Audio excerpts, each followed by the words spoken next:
آج میں آپ کو تاریخ میں تقریباً 500 سال پیچھے لے کر چلتا ہوں۔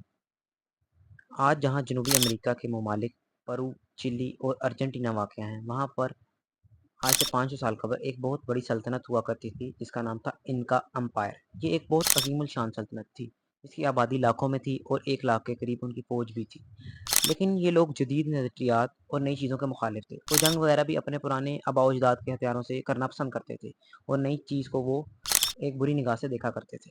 پھر ہوا کچھ یوں کہ ایک روز 1532 میں اسپین کا رہنے والا ایک شخص فرانکو پیزارو اپنے 168 یعنی 168 بندوں کے ساتھ انکا امپائر میں آیا اور اس نے اپنے جدید اسلحے کے بلبوتے پر 1 لاکھ سے زیادہ فوج کو شکست دی، بادشاہ کو مار ڈالا اور پوری سلطنت پر قبضہ کر لیا۔ یہ بتانے کا مقصد ہے کہ پاکستان بھی آج اسی راستے پر چل رہا ہے۔ پاکستان کی حکومت ڈیجیٹل ٹیررزم کے نام پر فائر لگا رہی ہے، مختلف ایپس پر پابندی لگا رہی ہے۔ حکومت شاید یہ نہیں جانتی کہ یہاں جانتے ہوئے بھی آنکھیں بند کیے ہوئے ہے کہ آنے والے دنوں میں ساری حکمرانی آئی ٹی اور آرٹیفیشل انٹیلیجنس کی ہے۔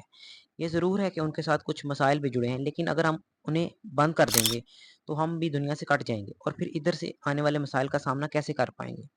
نوجوان نسل کو ان چیزوں کا سامنا کرنے دیں، وہ خود ہی ان سے بہتری کی راہ نکال لیں گے۔ لیکن کسی مسئلے کی طرف ایسا رویہ کرنا جیسا کبوتر بلی کو دیکھ کر آنکھیں بند کرتا ہے، یہ غلط فیصلہ ہوگا۔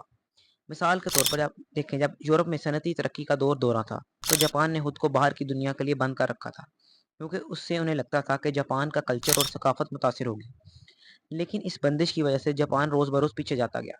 پھر ہوا کچھ یوں کہ 1867 میں جاپان میں ایک بادشاہ میجی کے نام سے آیا، جس نے جاپان کو بیرونی دنیا کے لیے کھول دیا، اور اس کے تھوڑے ہی عرصے میں جاپان ایک عظیم طاقت بن کر ابھرا اور اس نے جنگ عظیم اول اور دوم میں بھی حصہ لیا اور بھرپور مقابلہ کیا، اور آج بھی وہ دنیا کی ایک بڑی معیشت ہے۔